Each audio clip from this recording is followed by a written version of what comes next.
इस भारत में जब जब धर्म की स्थापना हुई तो ग्वाल बालों को आगे कृष्ण ने ढकेल दिया, कोल भीलों को इनको ढकेल दिया। मोहम्मद वो तो आदेश अब वक्त को ही बताया जाएगा। अब ये बात चाहे मेरे 24 घंटे मेरे पीछे लगे रहो, मेरी कमर में बंध जाओ, तब भी बाबा जी बताने वाले नहीं। हिंदुस्तान में कितने लोग जोड़ तोड़ लगा रहे। पहले तो हम बता रहे थे तो हम जो भी बात करते हैं मन पर, हम एकांत में कमरे में कोई बात नहीं करते, यहां कह दिया बस। पहले तो हम सबके सामने कह देते थे, और अब मेरी कमर में बंधे रहो तब भी बाबा जी की बात अब पता नहीं लगा सकते। अब बाबा जी को पता नहीं, अब तो आपको करके दिखाएंगे। हजारों वर्षों के लिए सतयुग आएगा इस कलयुग में, और कलयुग अभी खत्म नहीं होगा, लेकिन कलयुग में सतयुग लग जाएगा। कलयुग जाएगा और सतयुग आएगा। अभी कलयुग नहीं गया, अभी सतयुग नहीं आया। जब कलयुग में कलयुग चला जाएगा और कलयुग में सतयुग आ जाएगा तो ये देवियां भी नाक में सोना पहनेंगी, ये यहां भी सोना पहनेंगी, गले में भी, और हाथ में भी सोना पहनेंगी। ये गांव में रहेंगे तो सोना पहनने को मिलेगा। इसको कहते हैं सतयुग, और सबको भोजन मिलेगा और सबको कपड़े मिलेंगे, और सब लोग धर्म का पालन करोगे, सबके सब धर्म का पालन करोगे, मनुष्य धर्म का, और ईश्वर को सबके सब याद करेंगे, भगवान का भजन करेंगे, तो सतयुग आएगा। लेकिन अभी आया नहीं ना, अभी कलयुग गया। ये सारे देश में उसका बिगुल बज रहा कि कलयुग जाएगा और सतयुग आएगा, और तुम लोग तैयार हो जाओ, और आगे बड़े कष्ट आने वाले हैं। उस समय पर जब कष्ट आएंगे तो बाबा जी की एक एक बात आपको याद आएगी। तो अभी टैक्स और लगेंगे, अभी टैक्स और लगेंगे, और महंगाई और आएगी। तब फिर तुम क्या करोगे? रोगे, चिल्लाओगे, बड़े परेशान होगे। तो इसलिए बाबा जी तुम्हारे कानों में सब बातें डाले देते हैं, और वो जब समय आएगा तो तुमको हमारी सब बातें याद हो जाएंगी और होश हो जाएगा। तब कहोगे बाबा जी को बुलाओ, या ये जो टाट वाले जो घूमेंगे कि अच्छा इनको बुला के ले आओ, बाबा जी की बात बता दो, समझा दो कि हम लोगों को अब क्या करना है। तो ये लोग बताएंगे कि तुमको अब ये करना है, तब तुम्हारा ये दुख जाएगा, ये संकट जाएगा। तब फिर ये सस्ती आएगी और टैक्स नहीं लगेंगे। जब टैक्स नहीं लगेंगे, सस्ती आ जाएगी, तो सब चीजें मिलेंगे, इतना ऊपर तुम्हारे भार नहीं होगा, और किसानों का सब कर्जा माफ कर दिया जाएगा, और एकदम से ऊपर उठाकर और फिर नए सिरे से फिर निर्माण फिर किया जाएगा, और फिर से तुम खेती करोगे। देखो तुम्हारा जीवन कितना अच्छा उठ जाता है। तो बाबा जी के हाथ में मालूम है क्या है? जिसके सिर पर हाथ रख देते हैं, तुमको पता है, इस काफिले को दर्शन दो, इससे तो एक दो तकलीफ तो तुम्हारी चली जाएगी। हम इसलिए खड़े हो गए कि गांव के लोग इसको दर्शन दे दें और दर्शन करने इनका लाभ हो जाए, और हमारे पास आ जाओगे और हाँ मात मार दें, तब तो तुम्हारा बहुत कुछ बन गया, लोग भी बन जाएगा, परलोक भी बन जाएगा। नहीं, सोना चांदी दे करके भगवान नहीं मिलता है, आशीर्वाद ऐसे नहीं मिलता है। वो तो जब उसकी कृपा होती है तब आशीर्वाद मिलता है, और आशीर्वाद जब मिल जाता है, जब दुआ मिल जाती है, तो कभी कमी नहीं होती है। नहीं तो तुम चिल्लाओगे, रोगे। अच्छा बोलो सबके सब जय गुरुदेव, सब लोग बोलो जय गुरुदेव। देखो जब खेत में अनाज डालना तो ऐसे डालना या बो देना, तो जय गुरुदेव बोल के बोना, तो खूब ज्यादा अनाज पैदा होगा, फसल अच्छी होगी, बहुत अच्छी फसल होगी। तुम देखना उसको, तब तुमको जब किसी कोई बच्चा बीमार हो, स्त्री बीमार हो, तो जय गुरुदेव बोल के दवा खिला देना, देखो कितनी जल्दी ठीक हो जाता है। तो तुमको एक चीज पकड़ा दी है, इसको याद रखना, कभी मत भूलना, चाहे कोई कितना भी कहे, भूल जाए तुम जय गुरुदेव परीक्षा लेते रहना कि जरा देखें जय गुरुदेव बोल के हमारा लाभ होता है कि नहीं होता, तो तुमको पता चल जाएगा। तो बाबा जी तुमको कहे जाते हैं, हमारा नाम तुलसीदास, आश्रम है मथुरा में, और जय गुरुदेव नाम का प्रचार करता हूँ, वो भगवान का है, वो किसी आदमी का नाम नहीं है। इसमें कभी किसी संदेह में मत रहना। अच्छा बोलो जय गुरुदेव।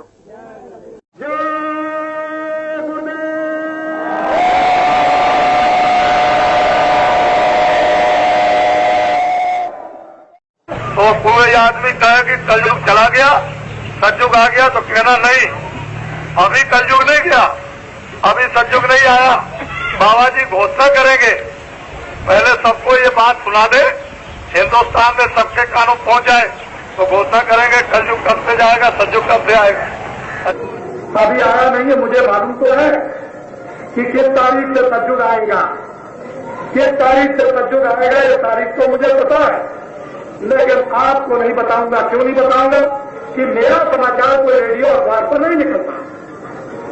मैं अगर आपको बता दूं कि उस तारीख से सतयुग लग जाएगा, तो आप फौरन अपनी तरफ से लेकर के बोलोगे कि मैं जानता हूं कि फलानी तारीख से सतयुग लग जाएगा, तो आपका समाचार रेडियो अखबार पर आ जाएगा और बाबा जी का आने वाला नहीं।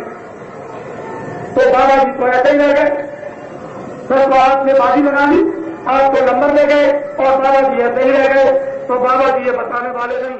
बाबा जी वही है कि जो एक मंच पर बैठ के बोलेंगे, इनकी बात कोई झूठ होने वाली नहीं। कलयुग में आएगा सतयुग, उसके लिए आप तैयार हो जाए। जिस मैदान में भविष्य में जब कार्यक्रम होगा, तो उस मैदान में कितने लोग पहुंचेंगे मालूम? 10 करोड़। इधर देखिए, 10 करोड़ उस मैदान में 10 महीने पहले आपको बताया जाएगा। 10 महीने पहले सारे हिंदुस्तान में ढंढोरा पीट दिया जाएगा कि ऐसा कार्यक्रम होने जा रहा है इस मैदान में जिसमें 10 करोड़ पहुंचेंगे। 10 करोड़ आपको तो अभी मालूम नहीं है, आप में कोई दम और शक्ति नहीं, इसलिए बाबा जी अब बताएंगे नहीं, अब तो बाबा जी आपको दिखाएंगे। इसको आपको अब देखना पड़ेगा। ये वही बाबा जी है कि जो कुछ मंच पर बैठ के बोलेंगे, ये तो कुछ इधर पर होने वाला कुछ है नहीं, उसको बड़े ध्यान से आप सुने। हम कभी नहीं मजाक करते, हमारा कोई काम कभी भी मजाक करने का नहीं। हम जब 75 के पहले बोलते थे, तब भी आपके गुजरात में सब जगह लिखा हुआ कि ऐसा समय आएगा, लेकिन गुजरात का एक भी आदमी मानने को तैयार नहीं था कि ऐसा समय नहीं आएगा। बाबा जी झूठ बोलते हैं। ऐसा परिवर्तन होगा बच्चा जो अभी तक तुम्हारे स्वप्न में नहीं आया, वो तो मैं बताना नहीं चाहता हूं, नहीं तुम्हारी दम निकल जाएगी। इतना बड़ा सोच के अंदर परिवर्तन होगा जो तुम्हारे हद तक यानी दिल और दिमाग और तुम्हारे स्वप्न और हम भी नहीं। आपको तो अभी कुछ पता नहीं, तुम जानते नहीं। बाबा जी को समझते हो, ये तो पागल हो गए। इसको क्या परिवर्तन होगा, निश्चित होगा, इससे कोई रेस नहीं सकता। जमीन से हो या आसमान से हो जाए, किसी तरफ से भी हो, लेकिन परिवर्तन होगा। कलयुग में सतयुग आएगा, मुझे ये नहीं मालूम, मैं कुछ नहीं जानता कि जमीन से निकले कि आसमान से उतरे, कि इधर से आए कि उधर से आए, कि अग्नि से आए कि हवा से आए, ये मुझे कुछ नहीं। कलयुग में सतयुग आएगा, मैं तो बस ये काम मैं आपको सुनाने आया हूँ। बाबा जी की बात को आपने नहीं माना तो भगवान का डंडा और खुदा का फोटा ऐसा जोर से पड़ेगा। अभी आपको क्या पता, एक ही फोटे में, एक ही डंडे में जोर से कई करोड़ आदमी जमीन पर एकदम लेट जाएंगे। बाबा जी की 1 मिनट में सब बातें याद हो जाएंगी। ये बाबा जी आपके सामने जिस मंच पर बैठकर खड़े होकर बोलेंगे, इनकी कोई बात इधर उधर होने वाली नहीं, इधर उधर होने का कोई नहीं। ये बात अलग हो सकती है कि आप मेरी बात को न समझ, वो बात अलग है। उसके लिए आपको कुछ निकट में, कुछ समीप में, कुछ बात में कुछ आपको आना पड़ेगा, तो बातें आपकी समझ में आ जाएंगी। लेकिन आप चाहोगे कि नहीं हम जरा सी 2 मिनट सुने और चले जाएं, तो अधूरी बात आपके सुनने में आएगी और अधूरी का परिणाम क्या होगा तो आपको मालूम है। इसलिए मैं और कुछ नहीं बताना चाहता हूँ। जब रावण ले गया सीता को तो कारण बन गया और अब कार्य होगा। उधर राजगद्दी का कारण बना, उधर हो गया वनवास, दोनों बन गए। तो कारण बनता है तो कार्य होता है।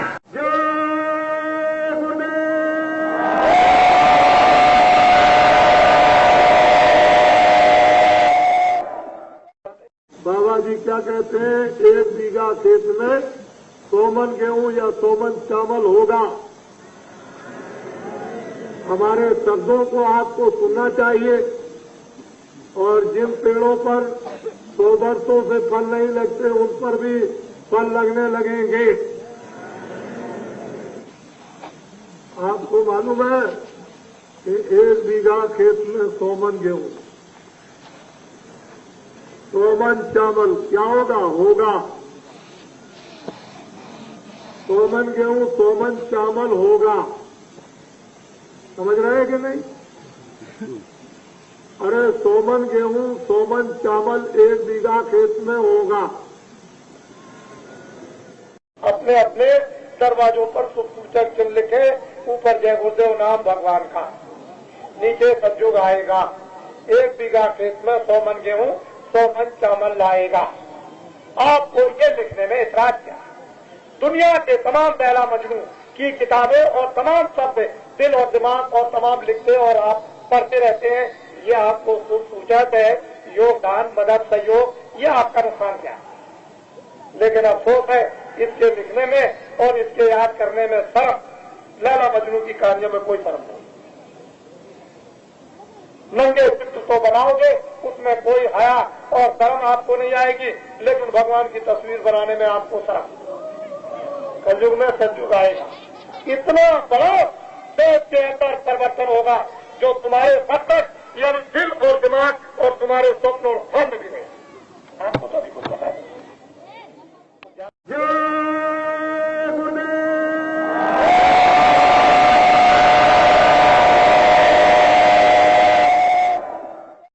ये बताओ कि आपको कोई 1 लाख रुपए दे तो धर्म छोड़ोगे?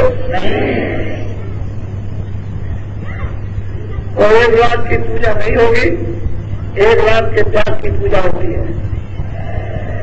लाख की पूजा नहीं, लाखों करोड़ों तो बहुत लोगों के पास है, उसकी पूजा नहीं, त्याग की पूजा। लोग बहुत आपको प्रलोभन देंगे कि हम तुम्हारा ये काम कर देंगे, हम तुमको लाखों दे देंगे, हम तुमको ये पद दे देंगे, हम तुमको दुकान दे देंगे, हम तुमको खेती दे देंगे। ये सब लोग देने के बाद आप धर्म छोड़ोगे? थोड़े से सेवक शंकराचार्य की, जिन्होंने 4 पीठ स्थापित कर और नास्तिक बौद्ध मजहब को, जिसमें नाना प्रकार की बुराइयां आ गई थी, मानवता खत्म हो गई थी, उन्होंने थोड़े ही सेवकों ने 4 पीठ बनाकर के हिंदुस्तान से बौद्ध मजहब जड़ से खत्म कर दिया। वो तो थोड़े थे और तुम 1 करोड़, ये तो 1 करोड़ को ताकता है।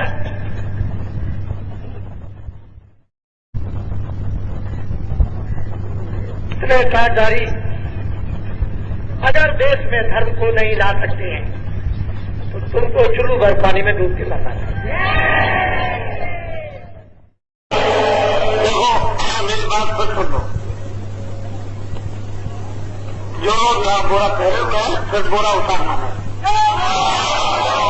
ऐसे समझ लो। हमको आप ये समझते हो कि बाबा जी खुश हो जाएंगे और बाबा जी के आंखों के सामने से हट जाएंगे तो बाबा जी अंधे हो जाएंगे और हम वहां कपड़ा पहन लेंगे, इससे बाबा जी खुश होने वाले हैं। न मालिक खुश होगा, न बाबा जी खुश होंगे। वो निकाल को समझ लो अच्छी तरह से। यहां तुमने हमको दिखाने के लिए, लोगों को दिखाने के लिए पहन लिया तो वहां पहने रहना। और अगर तुम्हारा कोई कपड़ा उतारता हो पहनने वाला, वहां वो कपड़े से भेद करता हो तो इसका यकीन विश्वास बिल्कुल मत करना।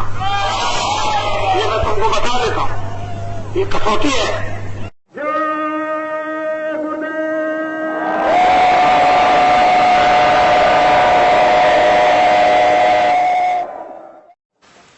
कोई खरीदे, कोई हिंदुस्तान में माई का लाल ये पैदा नहीं हुआ जो अपने ढंग से बाबा जी को खरीद ले। तुम कभी ये धोखा मत खाना। बाबा जी चाहे तुम्हारे आदेश से आश्रम छोड़ करके चले जाएं, जो जनित होगा है, लेकिन हिंदुस्तान में मुझे अपने पैसे से कोई खरीद नहीं सकता। इसको आप हमेशा ध्यान में रखिए। बाकी मैं सबकी सेवा करता हूं। सबके लिए कल्पना और प्रार्थना भगवान से सबके भलाई के लिए करता रहता हूँ। कोई भी हो जनमानव, इसमें हिंदू मुसलमान की क्या बात, वो तो मैं करता ही रहूंगा। लेकिन कोई अगर चाहे कि भाई इस तरह से मैं खरीद लूं तो खरीद लूं।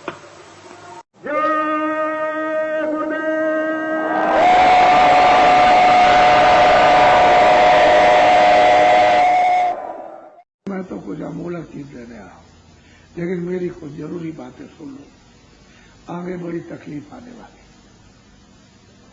कोई भगवान आपको और महात्मा श्राप नहीं देते, वो कुछ नहीं।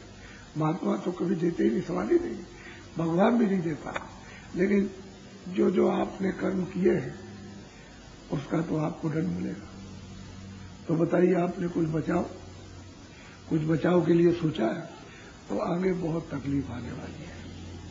47 सालों में इतनी तकलीफ नहीं आई, ऐसी बीमारियां आपने नहीं देखी, ऐसे झगड़े नहीं देखे, समझ गए, ऐसी महंगाई नहीं देखी आपने, अर्थ की ऐसी कमी, रुपए पैसे की कमी नहीं देखी। ये सब आगे आने वाली है, उसको मैं संकेत दे रहा हूं कि तुम लोग इसको सुन लो और सुन करके कोई बचाव का सोचो, समझ लो इस बात के लिए। तो मेरी बात सुनो, एक चंडी देवता है, देवता, या तो उसको देवता कहो, देवी कहो, लेकिन बाहर की चर्म आंखें, ये शरीर की जो 2 आंखें बाहर से, इनसे वो नहीं दिखाई देता, इनसे उसको नहीं देख सकते हो, देवता को, देवी को। किससे दिखाई? जब अंदर की दिव्य ज्ञान चक्षु खुल जाए, उससे वो दिखाई देता। तो चंडी यानी देवता, वो एक मसाल लेकर के 4 वर्ष हुए, अब 2-3 दिन ज्यादा हो गए, 4 वर्षों से वो बोल रहा हूं कि देखो होशियार हो जाओ, चंडी जो है मसाल लेकर और एक हाथ में तलवार लेकर वो विश्व के देशों का दौरा कर रही है, सबका। बात को समझ लीजिएगा, विश्व के देशों का दौरा कर रही, तो क्या करेगी? वहां के धन को गायब कर देगी, छुपा देगी। जो नाम होगा वहां के धन का, यानी रुपए पैसे डॉलर का या और कुछ है, या और जो भी नाम होगा उस देश का, उसको गायब कर देगी। तो वहां की जनता चलाएगी कि भाई पैसे किधर हो, चले गए। वहां के जो सेठ साहूकार हैं वो चिल्लाएंगे भाई ये किधर गया। तो शासक भी चिल्लाएंगे कि भाई ये बात समझ में नहीं आई कि रुपया पैसा किधर चला गया, ये कमी कैसे हो गई, क्योंकि हमारा देश तो भरपूर था, संपन्न था, तो ये कमी कैसे हो गई। तो सब फिर उस देश में जाएगा, वहां गायब कर देंगे, उस देश में जाएगा, उसको गायब करेंगे, उसमें जाएगा, उसको। जितने विश्व में देश हैं सब में जाकर के गायब कर देंगे। भारत में भी आएगी और भारत में भी आकर के यहाँ के धन को गायब कर देगी। तो यहाँ की जितनी जनता है वो सब चिल्लाएंगे भाई धन किधर गया। सेठ साहूकार चिल्लाएंगे, ये फैक्ट्री कारखाने वाले और दुकान वाले, वही धन किधर चला गया। तो शासक वो भी चिल्लाएंगे, जो शासन करते हैं, वही धन किधर चला गया, ये चिल्लाएंगे बड़े जोर के साथ। तो क्या करेगी वो चंडी कि राष्ट्रपति और प्रधानमंत्री के मन को खराब कर देगी। पहले तो आपस में मन खराब करेगी, और फिर जब मन खराब हो जाएगा तो वो कहेंगे राष्ट्रपति और वो कि अच्छा उस मुल्क पर हमला कर दो, वो कहेगा उस मुल्क पर हमला करो, वो कहेगा उस मुल्क पर हमला करो, वो कहेगा उस मुल्क का हमला करो। तो ये बच्चों, जब एक दूसरे मुल्क पर हमला होने लगेगा और उधर वो ये गायब कर देगी, तो ये बताओ कि लड़ाई में ये नहीं लगता, ये लगेगा नहीं लगेगा, तो ये किधर से आएगा, ये किधर से आ जाएगा। लड़ाई में तो यानी अकूत धन खर्च होता है, वो फिर किधर से आएगा। फिर वो चिल्लाएंगे वहां के लोग कि हमारे देश में अनाज नहीं रहेगा, जनता यानी भूखों मरने लगी, और ये भूखों, तो वो अभी चिल्लाएगा कि मेरे यहां जनता भूखों मरने लगी, तो वो भी चिल्लाएगा मेरे यहां, तो मेरे यहां अगर किसी के पास हो तो मुझे भेज दो अनाज। तो जब अनाज नहीं होगा तब क्या होगा, कोहराम मचेगा, ओला। पहले सोच लो, तुम्हारे हित की बात कर रहा हूं।